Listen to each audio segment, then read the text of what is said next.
Umbrella के under आ जाता है। अब हम एक क्विक एग्जांपल देख लेते हैं। इस एग्जांपल में बेसिकली हमारे पास एक यूनिवर्सिटी का एनवायरनमेंट है जिसके अंदर हम ये देख रहे हैं कि यूनिवर्सिटी में ऐसी क्या क्या इम्पॉर्टेंट कॉन्सेप्ट्स होते हैं जो एक दूसरे से रिलेट कर रहे होते हैं और जिनसे रिलेटेड हमें इंफॉर्मेशन स्टोर करने का ज़रूरत हो सकती है। स्टूडेंट ऑब्वियसली यूनिवर्सिटी के अंदर स्टूडेंट होगा, फिर आपके पास स्टूडेंट्स के अलावा कोर्सेज होंगे, डिफरेंट सेक्शंस हो सकते हैं, डिफरेंट डिपार्टमेंट्स हो सकते हैं, और उन डिपार्टमेंट्स के अंदर कुछ इंस्ट्रक्टर्स होंगे जो किसी स्पेसिफिक सेक्शन को कोई खास कोर्स पढ़ाएंगे। अब इन एंटिटीज के आपस में कुछ रिलेशनशिप्स होंगे, तो सेक्शंस किसी स्पेसिफिक कोर्स से रिलेटेड हो सकते हैं, स्टूडेंट्स किसी सेक्शन में असाइंड होता है कि ये स्टूडेंट इस specific section let's say IT section A में स्टडी कर रहा है, ये स्टूडेंट जो है आईटी सेक्शन बी में स्टडी कर रहा है।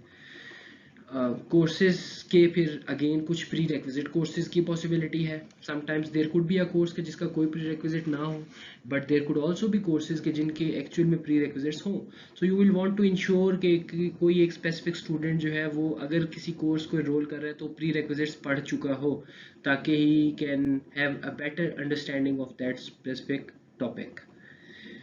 फिर इंस्ट्रक्टर्स असाइन किए जाते हैं डिफरेंट सेक्शंस को कि उन्होंने कोई कोर्स पढ़ाना होता है, कोर्स ऑफर कर रहे होते हैं यूजुअली डिपार्टमेंट्स। अगर वो कंप्यूटिंग का कोर्स है तो कंप्यूटर साइंस डिपार्टमेंट हो सकता है, अगर वो मैनेजमेंट का कोर्स है तो लेट्स से बिजनेस एडमिनिस्ट्रेशन का या जो भी रेलेवेंट डिपार्टमेंट है वो हो सकता है। और स्टूडेंट्स जो होते हैं वो किसी स्पेसिफिक डिपार्टमेंट के अंदर मेजर में इनरोल्ड होते हैं। तो ये आपके पास डिफरेंट सिनेरियोज आ जाते हैं।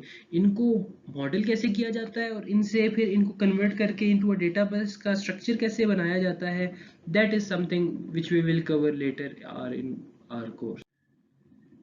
ये आपके पास एक सिंपल जी डेटाबेस आ गई है।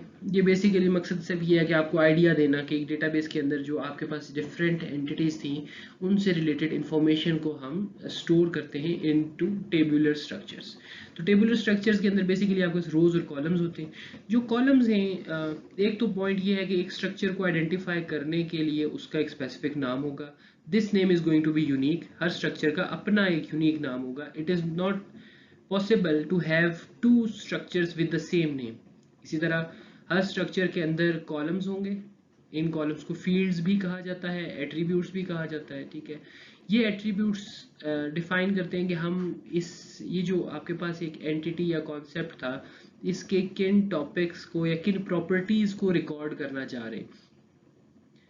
ये आपके पास फर्स्ट रो जो शो हो रही है, ये name, student number, these are the titles of those attributes. उसके बाद सेकंड रो है। अब ये हर रो के अंदर आपके पास एक रिकॉर्ड है। फर्स्ट रो में स्मिथ इज अ स्टूडेंट। अब उस स्टूडेंट के बाकी जो एट्रीब्यूट्स आपने रिकॉर्ड करने थे वो क्या थे कि student number, this could be N equivalent of your enrolment number. उसकी कोई क्लास है जी, वो कौन सी क्लास में है, let's say may be it could be semester 1 semester 2 और समथिंग। फिर मेजर हो सकता है कि वो किस चीज़ में मेजर कर रहा है, कि क्या वो कंप्यूटर साइंस का स्टूडेंट है, क्या वो आईटी का स्टूडेंट है। यही जनरल स्कीमा फॉलो होगा आपके पास डिफरेंट स्ट्रक्चर्स की डेफिनेशंस में, कि हर स्ट्रक्चर का एक नाम होगा, उस स्ट्रक्चर के लिए कुछ स्पेसिफिक उसके एट्रीब्यूट्स होंगे जो कि हम रिकॉर्ड कर रहे होंगे, और हर जो स्टूडेंट या हर इंस्टेंस के आपने जो एंटिटी के रिकॉर्ड्स आपने स्टोर करने हैं तो वो एक कंप्लीट रो में इंफॉर्मेशन स्टोर की जाएगी, और यही प्रोसेस थ्रू आउट फॉलो किया जाएगा। अब इसमें अगर आप फर्दर देखना चाहें तो आपके पास एक कोर्स है, तो डिफरेंट कोर्सेज की लिस्ट आ गई, उनके कोर्स नंबर आ गए। Now you wanted to store prerequisites as well. तो आपने कहा जी कि ये अगर कोर्स नंबर है तो इस कोर्स का प्री रेक्विजिट दिस कोर्स है, तो आपने एक कोर्स नंबर लिख दिया, उस कोर्स नंबर का प्री रेक्विजिट बता दिया कि CS3380 पढ़ने के लिए ज़रूरी है कि आप CS3320 पढ़ के आए हो। Now if you want to figure out कि 3320 क्या चीज़ है, तो यू चेक दिस हियर कि 3320 is the data structures, 3380 was database. तो अगर आप डेटाबेस का कोर्स पढ़ना चाह रहे हैं तो उसका प्री रिक्विजिट ये है कि आप डेटा स्ट्रक्चर्स का कोर्स पहले पढ़ चुके हो। तो अब आपके पास एक टेबल से इंफॉर्मेशन दूसरे में मैप भी हो रही है, and you can extract those relevant information, pieces of information from the database. तो ये आपको फ्लेक्सिबिलिटी प्रोवाइड हो रही है जी डेटाबेस के स्ट्रक्चर में। मेन जो फ़वायद हैं जी डेटाबेस के यूज़ करने के, कि वो सेल्फ डिस्क्राइबिंग होता है डेटा, और उसको अगर आप देखते भी हैं तो काफ़ी हद तक आपको समझ आ जाता है। उसके अलावा आप डेटाबेस मैनेजमेंट सिस्टम एक अपने पास एक कैटलॉग मेंटेन करता है जिसमें वो डिफरेंट जो आपके पास स्ट्रक्चर्स हैं उनके नाम, उन स्ट्रक्चर्स के फर्दर लेट्स से टेबल्स हैं तो टेबल्स के नाम, उन टेबल्स के अंदर क्या एट्रीब्यूट्स हैं, उनकी क्या डेटा टाइप्स हैं और उसकी जितनी इन्फॉर्मेशन है कि उस पर क्या कंस्ट्रेंट्स या लिमिटेशंस अप्लाई की गई हैं वो सारे वो स्टोर करता है। अब इसकी एग्जांपल ये हो सकती है कि फॉर एग्जांपल आपके पास एक डेटा स्ट्रक्चर है टेबल का, स्टूडेंट का। तो ये एक स्टूडेंट का टेबल है। उस स्टूडेंट के टेबल के अंदर एक एट्रीब्यूट से डिफरेंट नेम, एज एटसेट्रा, ठीक है। अब नेम के लिए आपने डेटा टाइप बना दी कि जी लेट्स से स्ट्रिंग या वारचार की डेटा टाइप इसके अंदर यूज़ की जाती है डेटाबेस में। एज के लिए आपने कह दिया कि एज को इंटीजर रखना है आपने, तो इंटीजर के तौर पे आपने उसको यूज़ कर लिया, फाइन। अब कंस्ट्रेंट्स का कॉन्सेप्ट ये आता है जी कि अगर किसी के ऊपर आपने डेटा टाइप किसी एट्रीब्यूट की बता दी है तो इट इज़ नॉट नेसेसरी कि उस डेटा टाइप से उसकी सारी जो सिमेंटिक्स है, उसका जो सारा मीनिंग है वो भी कवर हो जाए। फॉर एग्जांपल अब इंटीजर इन इट सेल्फ आपको अलाउ करता है कि आप पॉजिटिव वैल्यूज भी स्टोर कर सकते हैं और नेगेटिव वैल्यूज भी स्टोर कर सकते हैं।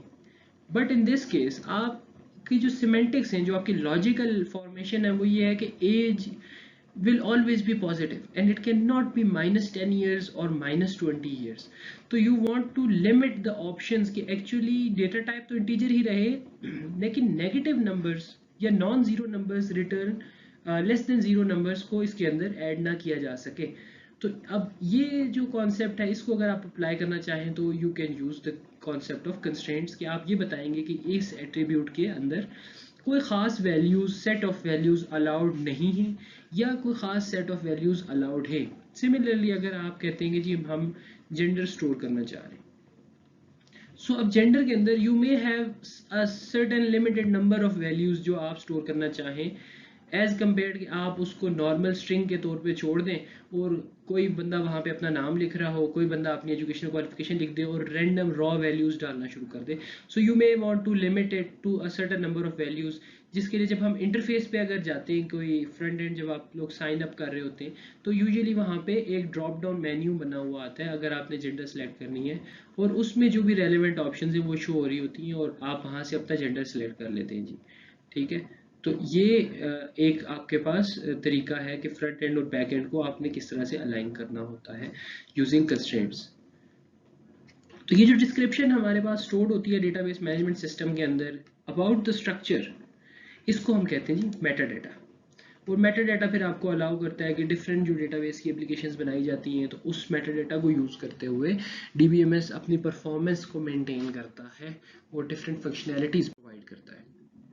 अगर हम मेटा डाटा की एक ओवरव्यू देखना चाहें कि what does it look like, तो दिस इज अ रिप्रेजेंटेशन कि जहाँ पे आपने मेटा डाटा में एक रिलेशंस के सारे नाम स्टोर कर लिए, डिफरेंट जो टेबल्स थे आपके पास उनके नाम आ गए और लेट्स से कि उनके नंबर ऑफ कॉलम्स क्या हैं, इसके अंदर नंबर ऑफ रिकॉर्ड्स कितने हैं ये भी स्टोर कर सकते हैं। अच्छा, फिर कॉलम्स के बारे में स्पेसिफिक बता दिया कि भाई ये कॉलम नेम है तो ये इस स्पेसिफिक रिलेशन से बिलोंग करता है और इसकी डेटा टाइप एक स्पेसिफिक डेटा टाइप है और इवन उसमें लेंथ बता दी कि भाई ये नेम है तो इसमें कैरेक्टर हो सकता है, उसकी लेंथ 30 से ऊपर नहीं जाएगी। सिमिलरली स्टूडेंट नंबर हो सकता है, क्लास इज इंटीजर तो आपने उसको लिमिट कर दिया कि इंटीजर की वैल्यू सिंगल डिजिट में जाएगी, यानी 1 to 9 होगी but it can not be more than that. और course name and all those columns have been listed. तो ये आपके पास एक कैटलॉग मेंटेन हो रहा है जिसको हम मेटा डाटा कहते हैं।